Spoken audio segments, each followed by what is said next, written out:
Good morning, everyone. Welcome again to Accuracy in America. I'm your host, Don Irvine, joined by my co-host, as always, Brian McNichol.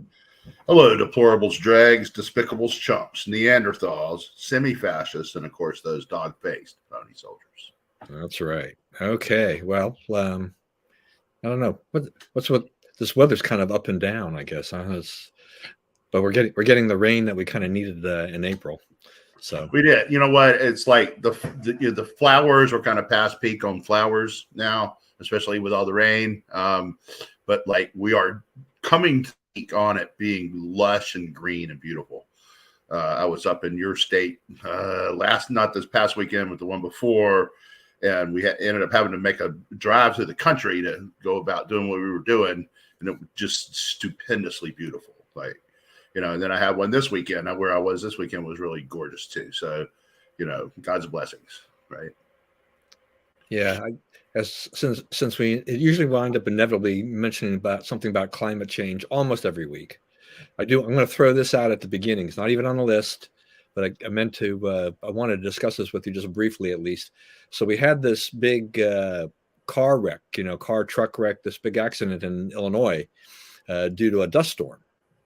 And what was it? 72 cars, and I think 6 people died, and there's still some in the hospital. And it's a complete mess. Kind of what seemed to be an unusual circumstance, happening in Illinois.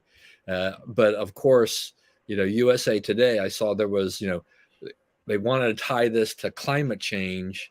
And yet in the article, they also mentioned, the fact that, there had been some like tilling of land on the farms.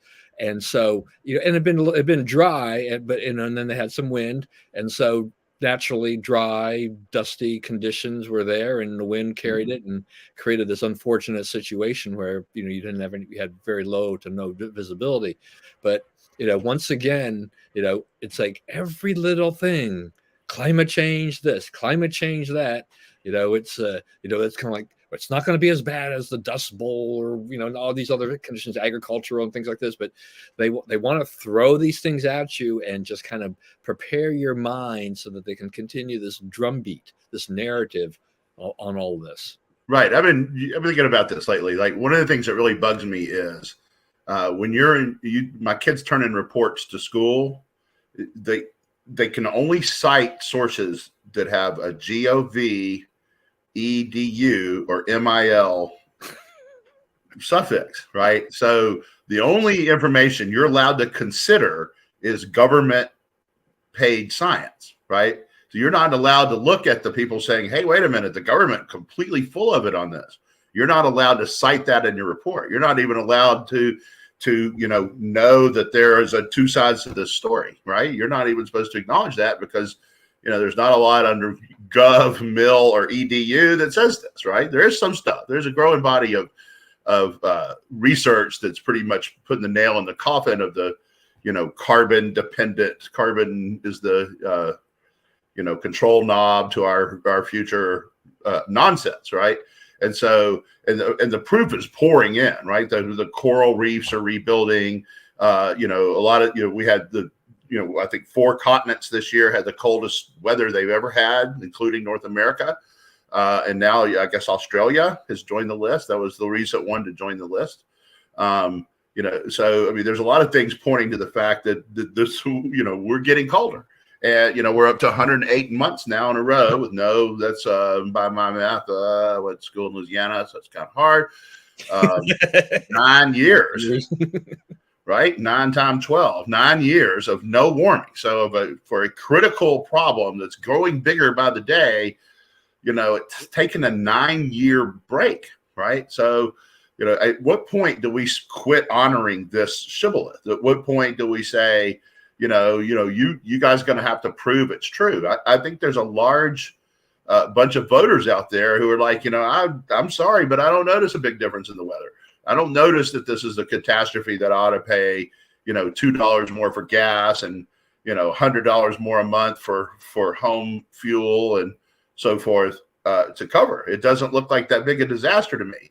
But it's a slow process, especially when you're not really allowed to argue it. And, your tweets are censored and all that kind of stuff. So, I think we got a lot of work to do here to like open the debate over what exactly is going on and what exactly the response should be.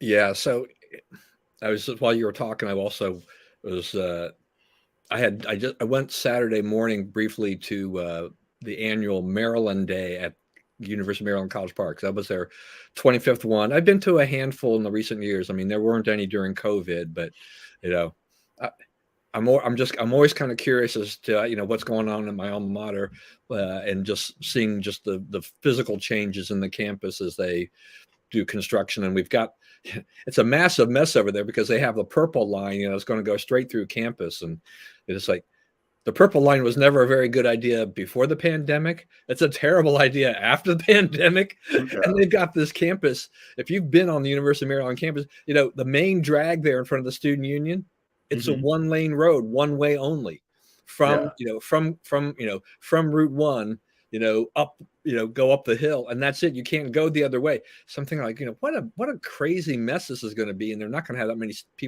students riding that darn thing. And there's going to be safety concerns and a whole bunch of other things. But I'm walking around there. I'm not sure I would have actually made as much of an effort to go, but as I scrolled through the program that I got in the email, I thought, oh, well, here's something. The English department was having their banned books giveaway, so I wanted to get up there and check that out. So I get up there. I managed to make my way up there by 10:15, thanks to some traffic accident on the Beltway. They're supposed to start at 10 o'clock, which I need to remember. If they do this again next year, I'm going to have to get up there earlier, because I get over to the banned book thing, like at 10:25, and they were all gone. I couldn't figure out what was going on there because they had given them all away, and everything like this. But as I tried to investigate this, because I thought, so maybe their website has got a banned books, the list of banned books.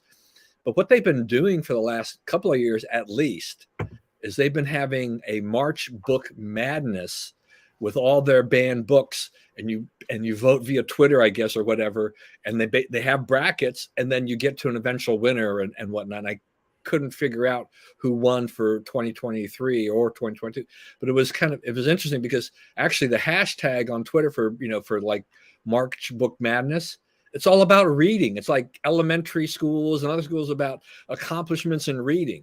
No, right. University of Maryland English Department, it's all about, the banned books, for which the guy at the table was telling somebody else, he says, you can literally still buy these books online for maybe pennies or whatever. It's like, Spencer and I were talking about this. It's like, they're banned books, but yet you can still buy them. Right. So, Right. Their definition of banned is sort of strange. Right. So they're just talking about like not putting perverted books in elementary schools.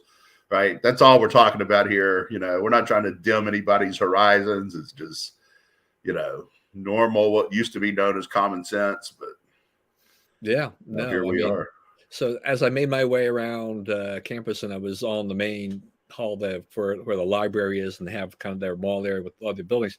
So they have, and this goes back to this whole thing that we've just been talking about with the climate change. So a couple of booths that were there, the Office of Sustainability had a tent, and the Environmental Safety, Sustainability, and Risk Department, or whatever they are, they also had a tent. So I'm sitting here thinking, it's like, what, I know the city of College Park had a tent, and the College Park Police Department had a tent, but what would be the odds if someone on that has a differing view on the environment and climate change tried to apply to get a tent there? Do you think the University of Maryland would approve that? Right. And the whole point of universities is to challenge what you think, right? You show up with a bunch of truths you've held dear your whole life, and they throw stuff at you and say, bounce this off your truths and see if they survive. Right. And, for all of us, if you're really, doing the work of college, some of your truths don't survive. Right. You learn things. You're like, okay, I didn't know that, and I need to reconsider what I think. Yeah. So that's right. He's right. So, it's shut down the other side. I don't know if you saw this, I guess it was Adam Gillette, in fact, who went to San Francisco State University. Remember I guess Riley Gaines, the swimmer who lost to Leah Thomas, right? The dude went out there and gave a speech about finishing second, and she's really, she really objects to how this went down. And, she has a perspective. You can like it or not like it, agree with it. They went there and chased her out of the room, basically, and people were trying to hit her and stuff. And so he goes on the campus of San Francisco State and says, what do you think of how your campus responded to that? And they're like, she had it coming. I wish I was there too. It's like, you come here saying a message, we don't like, what do you expect is going to happen? It's the same as the Stanford lady saying, is the juice worth the squeeze to use your First Amendment rights if it's going to make all these people mad? And like this morning I was reading on Twitter, there's a lot of people, I guess, CNN is going to do a town hall with President Trump. And I guess it's next week sometime. And these people are like, he should not be allowed to do that. The CNN should not be allowed to put him on. I'm going to boycott CNN as if anybody was watching it anyway, for letting him say his piece, right? I mean, you can, you have the option of changing channels or not watching TV or muting it, put some music over it, or, all these things you can do to not watch it, right? It doesn't have to be part of your life. But they're like, he should not be allowed to say these things, right? He should not be allowed to explain himself at all. Okay, so that's a dangerous. I mean, the free speech battle is moving to a different platform, and it's a very dangerous platform because this is not, we're not talking about yelling fire in a crowded theater here. We're talking about being able to express your views at all. Yeah, I mean, how do you think that's gonna work out? I mean, my general my first impression, I guess, is just that CNN, one of the things they do understand is that Donald Trump is ratings gold in general.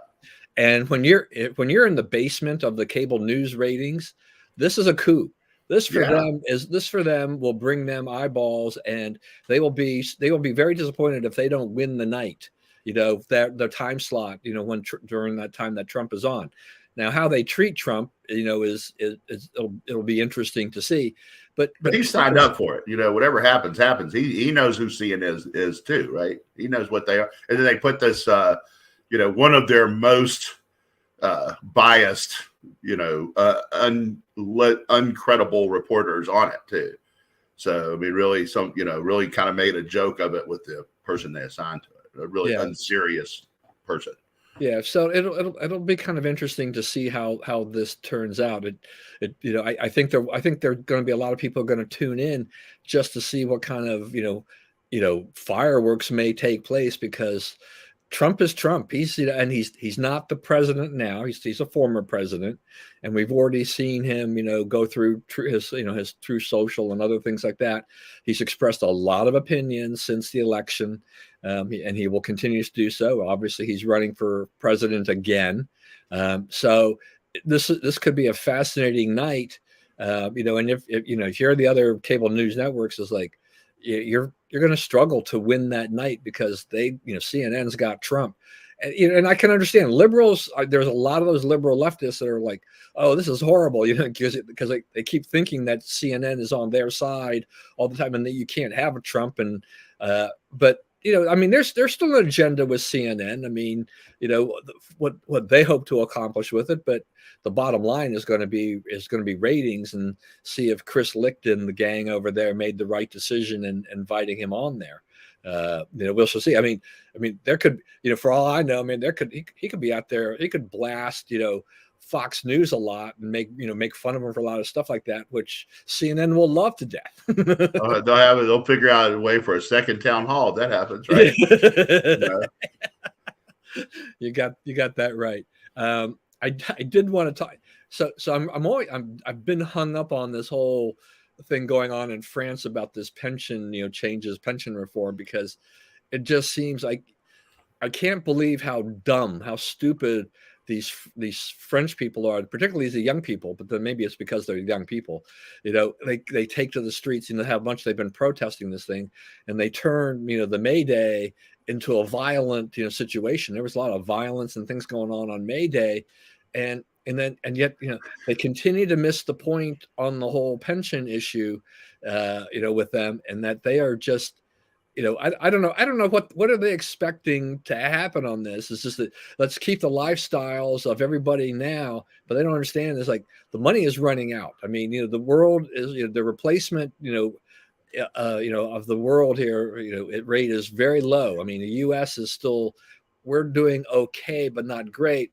But European countries, Asian countries are doing far worse, and they're struggling. And France knows. I mean, Macron had promised this, and he knows that they're facing a real problem down the line. But these young people, in particular, now they don't seem to understand how this works. What's going on. So a couple of things. First of all, France economically, if it were a state in the United States, it would be West Virginia. It's already, it's not going to be a problem. It is a problem. It's overrun with an immigrant population that doesn't understand or really have a meaningful way to deal with. It is essentially one big trade union, one big employer, the government and government adjacent industries, right? And so it is the final battle, in a sense, for trade union politics in France. Like, it's essentially like, Pennsylvania was run 40 or 50 years ago. And, it's what the unions want versus what management can give them. And so the unions have decided that, they can't go to from 62 to 64 or whatever.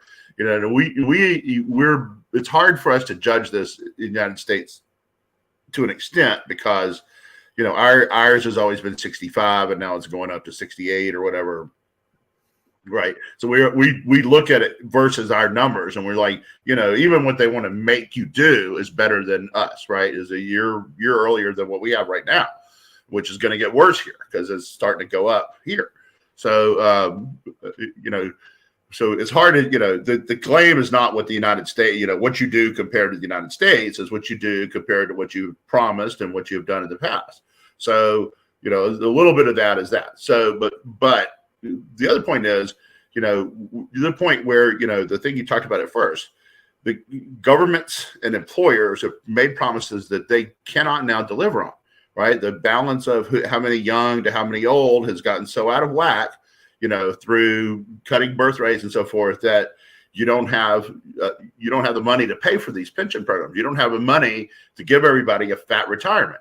So you will, but you don't now, right? Because you will get to the point where there's fewer of them, and it'll start to catch up again. Especially, you have a young immigrant population. If that young immigrant population is willing to pay for this stuff, which doesn't go to them, but goes to people that who they are colonizing, essentially. You got some interesting stuff going on there. You got some interesting dynamics. I think that he's going to have to make some kind of deal. But if he makes too much of a deal, if he gives this away, if he gives up on this, I think that this is a no holds barred thing on France, and they could end up being, in the shape that we are very close to being in, which is being insolvent. Yeah, I mean, we have there's a lot of, we have Social Security as the government, pension system sort of, and though it's not meant to replace everything, when you retire, right? I mean, it's not going to replace all your income. People tend to think, oh, when I get to Social Security, I'm going to be fine. It's like, have you actually looked at the numbers? That's right. How much money, how little money y'all actually will get in comparison to probably to what you were earning before. So, it's not quite what you think it is. But, I think about, just the battles that have occurred in various states. And didn't Gina Raimondo, when she was in Rhode Island, didn't she try to reform like police and fire pensions or something like that? And she caught holy hell. They really gave it to her. But what, I will give her credit for trying to attack a problem that was going to basically blow up later. And she was trying to mitigate this issue. And, but everybody's like, but you promised me this now. And so you must meet this obligation. And they're like, okay, but what's going to happen here is that there's not going to be any money left for anybody else. I think Illinois is running into that problem, as well. Illinois is in terrible shape. California, Cal Pens. The other thing about California is the value of those investments has gone down like 35% since Biden's been president. So like theirs is, you got to meet a cash number. It's not just how the investments do. It's like they've made a promise, we'll pay you this much. And so they're going to be short by an ever growing stack. Yeah. They can't fix this. Yeah, I mean the accounting measures of this thing. This is another thing that bugs the heck out of me, because these promises that are made by these politicians using their pencil pushers, the guys who are with the little green eye shades kind of thing like that, and putting the numbers together, is that the investment return is very lofty, is well above what they will probably generally achieve, right? So I mean, I was looking, and I have basically made zero progress in my net worth, minus my house, just my liquid assets in the last 16 months, right? I'm basically exactly where I was at the end of 2021. And if I'm there, and these other guys are supposed to be professional money managers, probably should be outperforming me, but they can't be outperforming by a very wide measure. Even if they were somehow able to eke out, they guessed it right, and they've gained 3 or 4% on the portfolio in the last 16 months. If they manage to do that, if they manage to bet right and take the turns at all the right moments, they're still probably built-in assumptions into their pension plans of 7 or 8% in a lot of cases, which means is that they're still falling behind.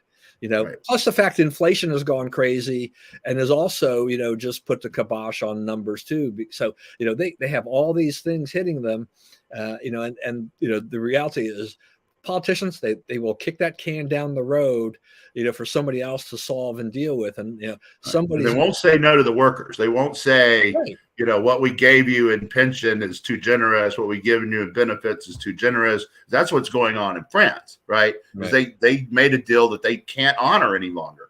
And, so you're like, hey, no, we got a deal. Well, you sort of had a societal deal, right? It's not really a legal deal. So, societal deals have to change when the circumstances change. So, I don't know. He's in a tough thing, but he is fighting the battle of the next generation, which is to get a rein in the spending, rein in the debt. Do you think that with all of these problems like this cropping up, that it will give more impetus to governments and then saying like, we're going to get out of the business of these state pensions and basically saying, I think, that it'll become eventually at some point in time, well, most of the people who've worked for state governments and things like that, federal governments, will really be responsible for their own pension. They can invest in the government. The employer can kick in a couple of percent or whatever as a match or whatever, but it's going to be up to them, using index funds or whatever, whatever things, and let them do that, which in essence takes the governments off the hook for those liabilities down the line and puts the onus on, because I mean, don't conservatives in general would have preferred to say, why can't we have had our own money to manage our own money rather than having to kick in this money to Social Security? Right. So, one of the things that's, conservative have been pushing for a long time is defined contributions instead of defined benefits. So in other words, your employer says, I'm going to give you this much money, and if it's the investment, you can direct how it's invested. It doesn't work out, that's up to you. You have if you can get double that, good for you. You'll be rich. Right. But, it's up to you to do that planning and that homework and so forth. But, this is how much money you will be given. And I think that, this is like in France, it's defined benefit. So we will pay you this much money, no matter what it cost us, right? No matter what our investments say and so forth. So, I mean, the French people are being asked to be partners in the thing that they've abused for this long. And, I think again, we're judging it against our standards, but, the average American gets 2 weeks of vacation, right? Maybe a little bit more when you consider all the seniority out there. They're talking about 5 or 6 weeks. You're not just not 2 weeks and 3 days. We're talking about double or more, right? Even triple what we have, right? 2.5 times what we have. So, at that point, you say, okay, that may be excessive, right? We can't do without people for 6 weeks a year. Maybe they need to, they got to rein that in if they want to be competitive. Right. And they're not, I don't think they have, I think their average work week is a lot lower than ours too. So yeah, it's like 33 hours or something. Yeah. And at some point you got to do the job, right? You've taken all the gains out of productivity, but you want all the gains on the other side. So, at some point you have to pay the other side. I'm going to slip in this comment from Bob on our climate change here real quick. Right. Yeah, I think that's definitely a good comment there about that. Yeah, I mean, these universities, I mean, it's, bring in those grants and get those studies, and it's like, we will follow that. But, when you're talking about your kids and they can only use certain resources, I'm like, what country are we living in? Right. And half the EPA budget is grants. What? That's too much, right? To me. I mean, you get clean the air and the water. We basically know most of what we need to know about that. That's your job. Implement Clean Air Act, Clean Water Act. If you do that, this other stuff kind of goes away. Yeah. All right. So what are your thoughts on Cuba and their May Day, the International Workers Celebration, whatever, lack of gas, no parade. So one of the things they're saying is that people are jipping them. Like they order 600 a day and they get 400 a day. So who's jipping them? I guess Venezuela, the Russians, I mean, you deal with people like that, you get ripped off. Wow. who could have imagined? So, that's part of it. Okay. So, that's sort of good for America. The reason that the petrodollar has been the lead currency for so long is because, its value is reliable. That if I do this deal and you pay me in dollars, I can do something with the dollars that gives me value, right? It's like it sort of assures the contract, so to speak. So they're kind of, we're moving away from the dollar, because of weak foreign policy and other catastrophes to do with the Biden administration. This is, Cuba and Russia and that alignment is jumping the gun on this. And, this is one where they got a little too far ahead. Yeah, I think if I read correctly, except for COVID, this was the first time they weren't able to have a parade since 1959. Yeah. Which is, when Castro took over. Yeah, so right. It's like for the Castro era, this is what they have done, right? And the other thing is like the reason the gas made such a big difference is they bus people in for the parade from all over Cuba, and they couldn't run the buses, and so that's why they decided not to have. They couldn't have a parade that basically nobody came to. Yeah, I mean, if you have a parade, I mean, it's a big show of force and all this kind of support. But if you can't get the people there, you don't want the coverage of like nobody showed up because you couldn't get them. You there. don't look very supported because you didn't bus in your supporters because you didn't have the gas to get them there. Yeah, that's kind of unbelievable. This story I love, and I think something we should spend some time on. So we have Title 42 about to expire. I think it's May 11th. Is that the date? Yeah. So, I mean, El Paso has been bracing. They talked about, they're kind of steaming up, girding up for this invasion kind of a thing like this. The Biden administration is sending 1,500 troops down to the border, with this. But then you've got Karine Jean-Pierre, saying this thing the other day about it's like, well, it's down 90%. Illegal immigration is down 90%. We've got work to do, but it's basically under control. And it's like, how does this work here? What exactly is going on with this administration and immigration here? Okay, so she got asked about that. She kind of got cornered on that point, right? And so what she said was, they have a parole program, right? And so the parole program is being used 90% less, probably because you don't really need to sign up at this point, right? You can just go on in the country and try your luck, and you'll probably make it and be fine. So, it's like, yeah, it's so easy to get away with the crime that we're not checking up anymore. We're just going on in and doing it. And they're bragging about that. They think that's an accomplishment. Yeah. I mean, I don't know. I mean, it's just amazing to me, and I've known I said it before, but just like to have this woman as your chief spokesperson is an embarrassment.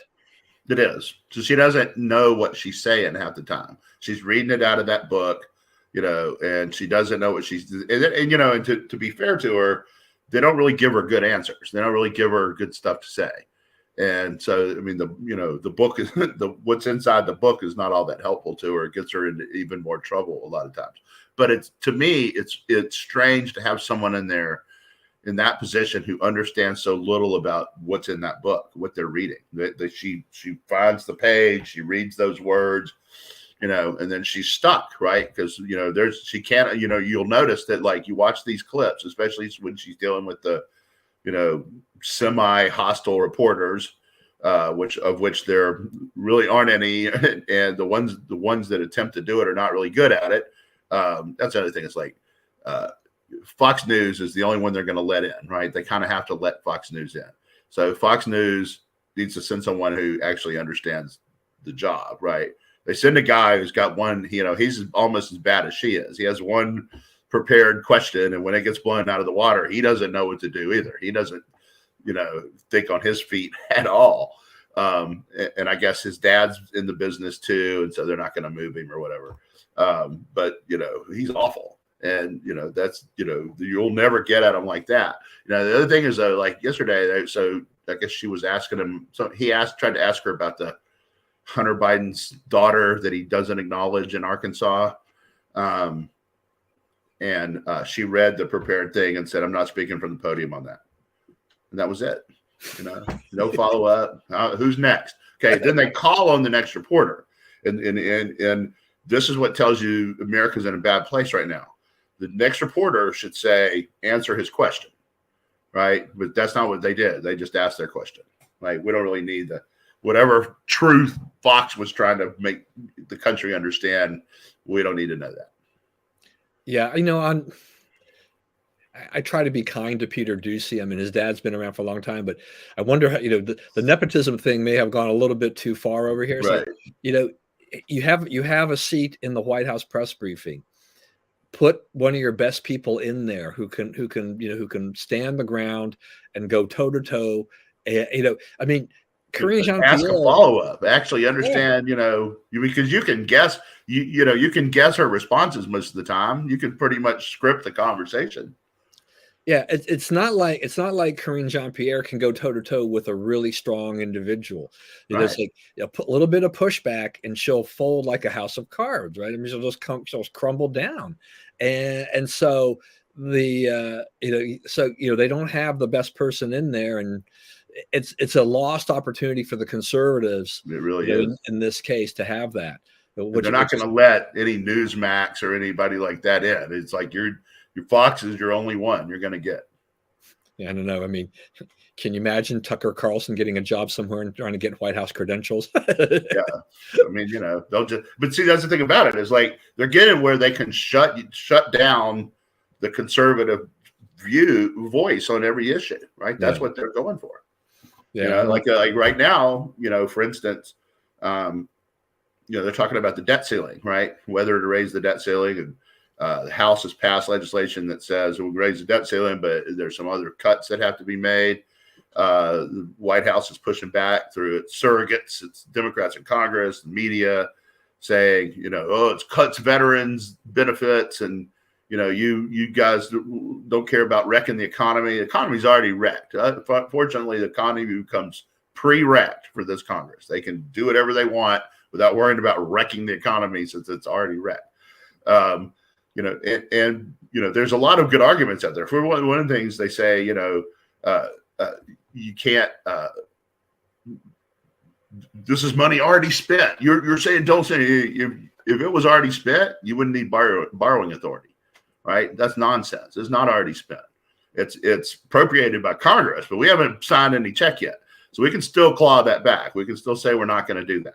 Right. And every government contract, it says, subject to the whims of Congress, they say we don't do this anymore. We can break the contract. All government contracts say that because they have to. Right. So,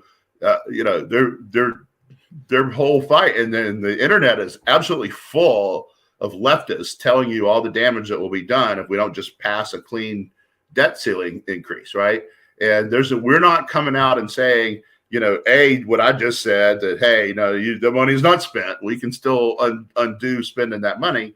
And B, how do we ever get the sanity if we just keep saying raise it without any questions, without any cuts, without any attention on fixing our physical house, right? We'll just avoid another disaster and keep going. We're just going to be avoiding disasters, in another year or 8 months or however much they lift it by, right? So, we're not making those arguments, right? The left they're all over the place. They're buying up media all over the place. They're buying ads. We're not. We're just, letting it, metastasize to the point to when it gets to the actual deadline and there's no more money and the Janet Yellen says we'll run out tomorrow, then all the pressure turns on the Republicans to cave. Yeah, look, I think I've said it before too. I mean, I think, Kevin McCarthy and the Republicans, they did their job. That, they passed a measure. Now it's up to, the Senate, supposed to work with, Senate's supposed to take this up and they're supposed to work on this and come up with a bill, something that, that Biden can sign. But, the Democrats, Biden and Schumer and these guys are kind of like, well, this is a non-starter to us. It's not, this is, this is unacceptable. We don't want, we're not going to talk about this. It's like, well, I think the burden is now on Biden and Schumer to do something about this. They want to try to blame the Republicans, but the Republicans didn't hold this up at this point in time. Republicans are actually trying to do something good for a change, and try to say, look, we want to, kind of watch that spending, obviously, the repeal of a lot of these clean energy things, is an anathema to, Biden, because it was the signature part of his, Inflation Reduction Act, is to have all this stuff, but it's expensive, 88,000 armed IRS agents is expensive. Yeah.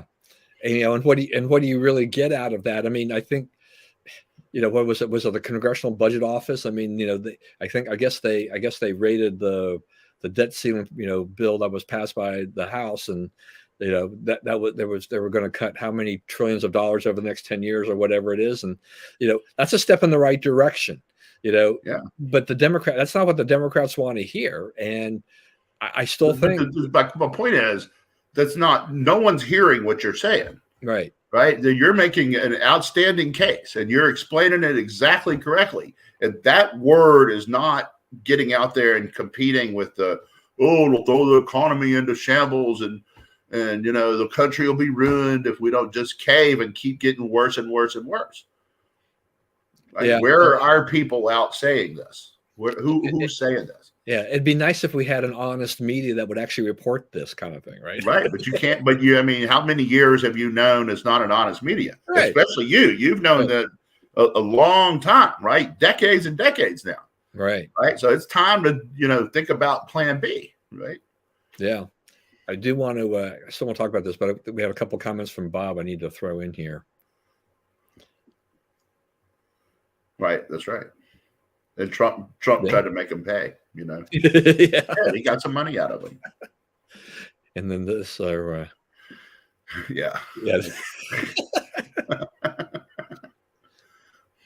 Yeah, I don't know. Bob, you're right. On these things, it's just, particularly with, I definitely have this issue with Karine Jean-Pierre, because I just this is just, to me, a national embarrassment to have someone like that be your White House spokesperson who is that incompetent. And it's like, of all the people, you could have chosen from to replace Jen Psaki, you chose her. But once again, this to me is that underlying problem of this administration, of their whole thing about we have to have all this diversity, this equity, this inclusion, box checkers, right? So you have to do this. So what is his cabinet full of? All these people, box checkers. They're all box checkers, right? So they've done that. You can't exactly fire the box checkers, because then what does that do to the people who pushed him there and helped him get him elected? But who was that person with the luggage thing? The stealing the luggage. Yeah, he was just supposed to safeguard nuclear waste. That's all he had to. We don't really need anybody good for that, right? Yeah, it's just what an abject disaster. And yet, once again, back to the media. there gets to be there's a little bit of attention paid for this, but not a lot, right? It Right. kind of And it's like his bosses, right? Department of Energy, ooh, Department of Interior. What a wreck. What a train wreck that is. Somebody got her the other day and said, you're for, you want, I guess it was Josh Hawley said, you want to change all this stuff from gas to electric, but all the stuff you need to make electric motors, we're dependent on China for. Right. And our efforts to get out of being dependent on China for, you go around blocking all the time. And she's like, well, it was talking about a project in Minnesota. She says, well, those are tribal waters. It's like, everything's tribal waters, lady. I mean, if you're not taking it any more seriously than that, then, don't be surprised when we do stuff, when we can't wait on you anymore.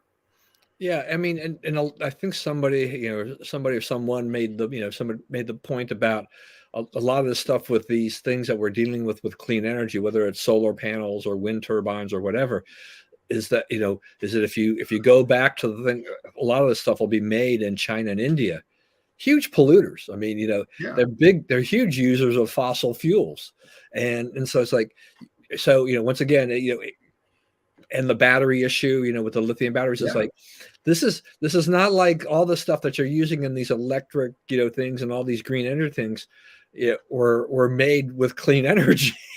Right. I mean, you're making things worse, right? And it seems to be that like you're just aimed at combustion engines, right? And it's like they're not the problem. That's not the problem. Yeah, I don't know. I mean, it's just it's an interesting thing there where there's a huge push, obviously, towards electric cars and things like that. Elon Musk is trying to, he's trying to make sure he keeps his market share up. He's sacrificing his profits by cutting the price of Tesla, but people aren't sure whether or not that is he how much is he sacrificing profit for market share, or is this also a little signal of the electric car market may be a little bit saturated at this point. It's very soft. They're and very the demand really isn't there. Maintenance issues and expensive driving, inconvenience of what you got to do to fuel them up. Yeah, I mean, I was just reading an article in the journal the other day about so they had done an article about hotels and chargers, right? And they had talked to some people who have EVs, and they when they do travel, when they do road trips, they need to find chargers, and not a lot of hotels have chargers, and when they do have chargers, they're kind of low level chargers. So you have, this is not the fast chargers, this is the slower ones. So you basically would need hours and hours to get your vehicle back up to snuff. And if you've only got two, there's issues which we've heard of before from other places, of shopping malls and things where chargers are broken, they're not working, right? Or people are hogging them, and so then what do? There are two chargers, and you need a charge, and they're both being used. How do you find who the owner is of the car to say, can I now juice up? Can I share this or do something? So it's a difficult equation, because it's, for hotel owners, I mean, there's a market out there. I mean, there are people who bought EVs and want to be able to have convenience, but what's the cost benefit ratio to the hotels to get those things installed? How does this pay off for them in the long run? Is that actually an extra perk? Does that really get more people to say, yeah, I want, I'm going to stay there because you've got an EV charger. Oh, by the way, we've only got two, but we've got 10 EVs in the parking lot tonight, so somebody's not going to get their car charged. Right. There's just so many issues that we're going at that this is not going to be solved in the time frame that the liberals think it's going to be solved in. Right. They think it's going to be solved in 12 years. Yeah, I mean, right. I mean, I don't know, maybe, but you don't really see any movement toward it now, so it's kind of hard to imagine it. And I will admit, I mean, when they were talking about 2035 and some of the other things about 2050, my first impression was, well, that's a long way off. But actually, 12 years is not that long off. I mean, time does move on, and the next thing you know, it'll be 2030, and stuff like that. And it's like, and then 2035, and it's like, so what are we doing here? Where are we? Based on what we're seeing right now, we're not going to make the targets. We're not close.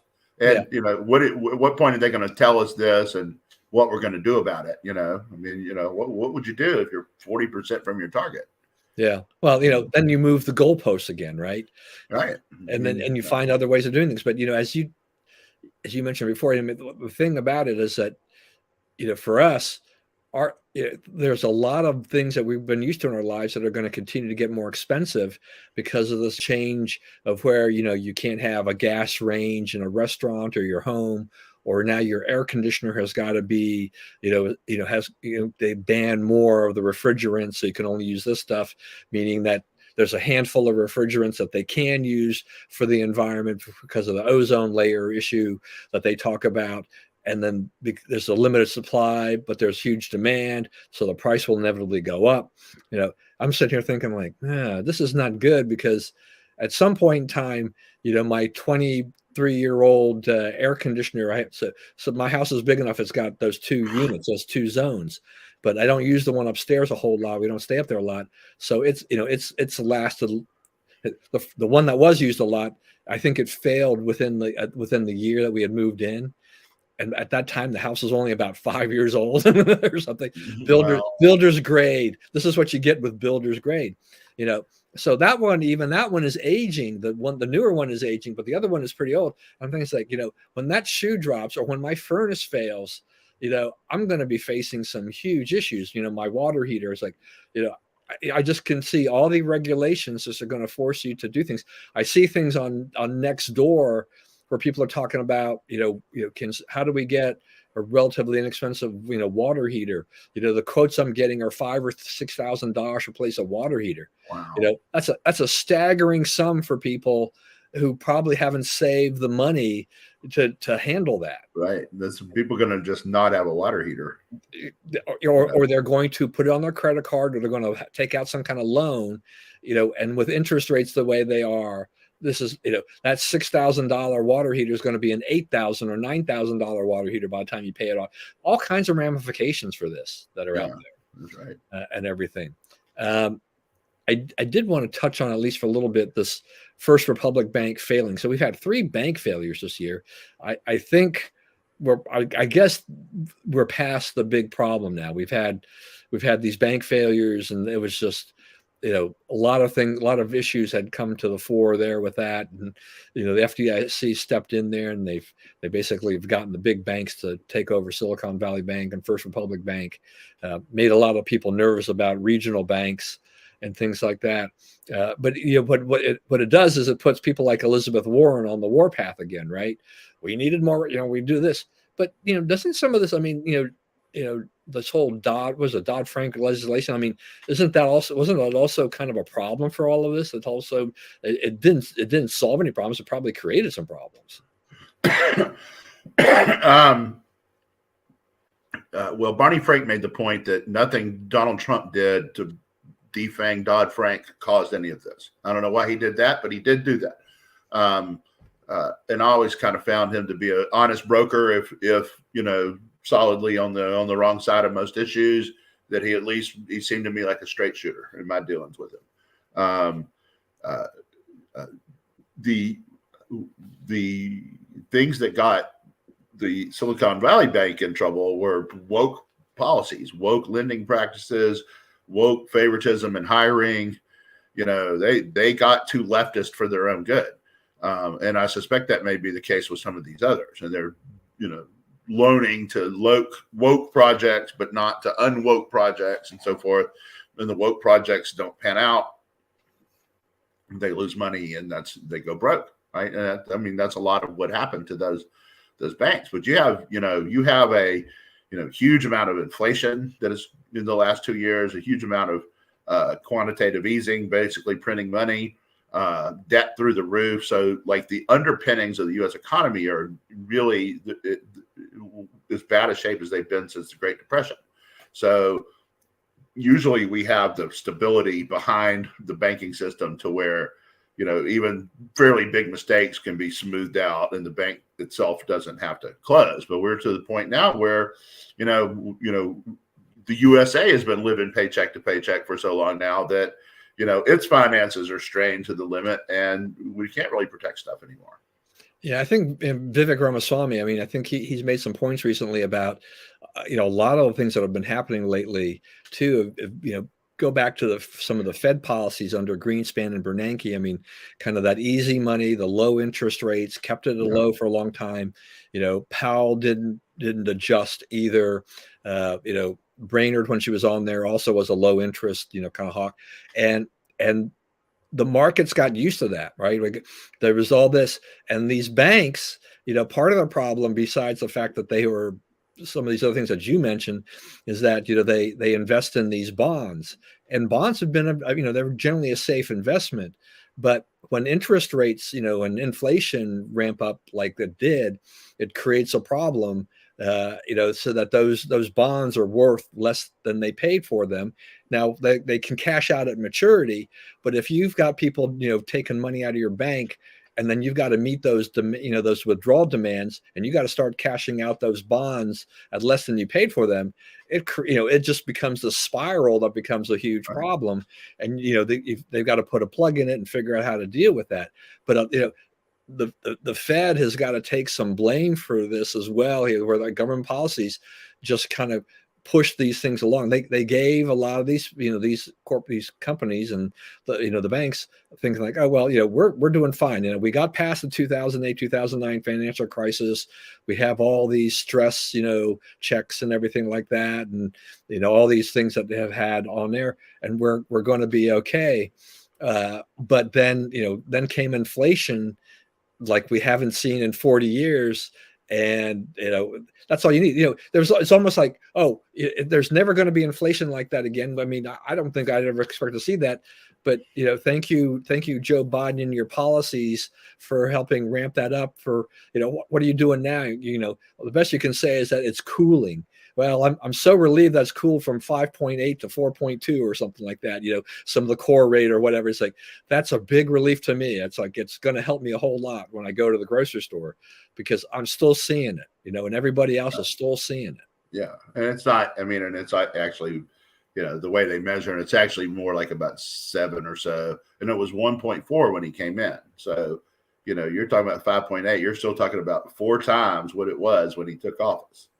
Yeah, I mean, we have so many different measures of inflation at different things, whether or not it's the core rate or the, the headline, the CPI rate, things like that. The bottom line in the end is that it's still a heck of a lot higher than it was when Biden came in. Right. We're looking at a fresh set of those numbers Friday, right? Yeah. Employment numbers, growth numbers, so forth, and inflation numbers. And, it could be a rough Friday for the president because, inflation has gone back up. It's back on the warpath. Energy prices are climbing again fairly rapidly, and hiring has slowed almost zeroed out in the country. And there's massive layoffs, all over the place. We saw last week, there was 3 or 4 major corporations announced, layoffs of thousands of people. So, it's not getting better, right? It's not like Biden's figured out how to fix it. It's getting worse. Yeah. Companies are bracing for a recession. I mean,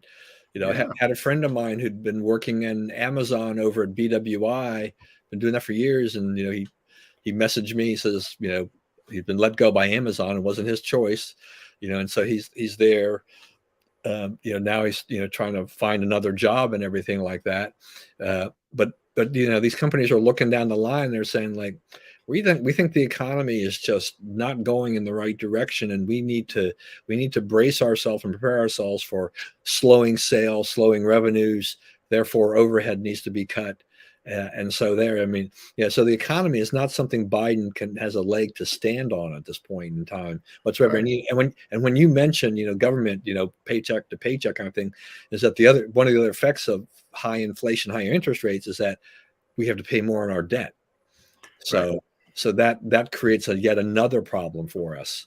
So and if Biden's got to do something, I mean, he's got to do something about the debt ceiling. I mean, Janet Yellen, says June 1st potentially. Trying to scare, I think, the Republicans, but the Democrats are the ones that need to be worried about this, because there's no reason for me to think that the Republicans should move on this at all. They shouldn't have to. They shouldn't have to budge. But if that works, if they stick with that strategy and it works, that will be a sea change in how these things are handled. Oh yeah, right? Because with it's on the trajectory for the usual script, which is we hold out till we look completely like jerks, and then we give in, right? Right. And we let them paint us as jerks who won't just pay the bills. All right, time to wrap it up, Brian. Okay, there's a couple of things. One is I want to caution people that the Democrats, they're not interested in Roe anymore. Roe, they think they're going to take care of legislatively at some point when they get control of both houses of Congress, which probably could happen. In the next 15 or 20 years, they'll get a chance to codify Roe. What they're going after now is Marbury. They are going after the concept of judicial review. They're saying courts should not be able to decide things are constitutional or unconstitutional, and what laws we actually have to live by. That they don't have that power. They got it illegitimately. I had a guy, Antifa guy, tell me the other day that a former Antifa guy says that that was the first unconstitutional decision. It was Marbury versus Madison. I'm like, well, no one's ever challenged the constitutionality of it. So to say that it is not laid out in the Constitution, it was, Justice Marshall, saying, I'm going to rule in, I guess it was Madison's favor, right, against the Jefferson contingent, right? And this is what gives me the power to rule, right? This is why I think I can say this and that this will carry force of law. So they're going after that. They're attacking that because it's, they realize it's 6-3. That's the whole point of this, attack on Clarence Thomas and all this other stuff that they're trying to do. They tried to compel John Roberts to testify before Congress. And then they're like, oh, he refused our demands. It's like, yeah, he's a head of a co-equal branch of government. You ever call the president down there to explain all his lies? No, you do not. Right. So because he wouldn't have to come, he would tell you to pound sand. And that's what happened here. So that's a very important thing that people need to worry about. And I did want to say, Cardin saying he's not going to run. We have finally found something useful for Larry Hogan. That's right. I'm out of the woodwork. This is something that, he'd be a Mitt Romney. He wouldn't be a reliable vote, but we could get control of committees and subpoena power and do some good stuff and steal a seat from them that they, they don't anticipate at all that they could lose it. And, he's as useless as he is, he can possibly pull that off. And finally, I guess 2 days ago, we're riding on the car. My daughter's sort of the disc jockey. She controls the YouTube and plays the music through the radio, right? And she was starting to play the wreck of the Edmund Fitzgerald. And I said, dope. And I wish I would know because we lost Gordon Lightfoot this week, who was a great singer, performer from Canada with a bunch of songs that kind of hit you in the soul. Yeah, the wreck of Edmund Fitzgerald was a great song. All right. Thank you, everyone, for joining us again this week. Hope you enjoyed it. Please, as always, stay safe and say well. Remember, we live in the greatest country in the world. Do not let anyone tell you otherwise. And God bless America. We're going to be off next week, but we'll be back in 2 weeks.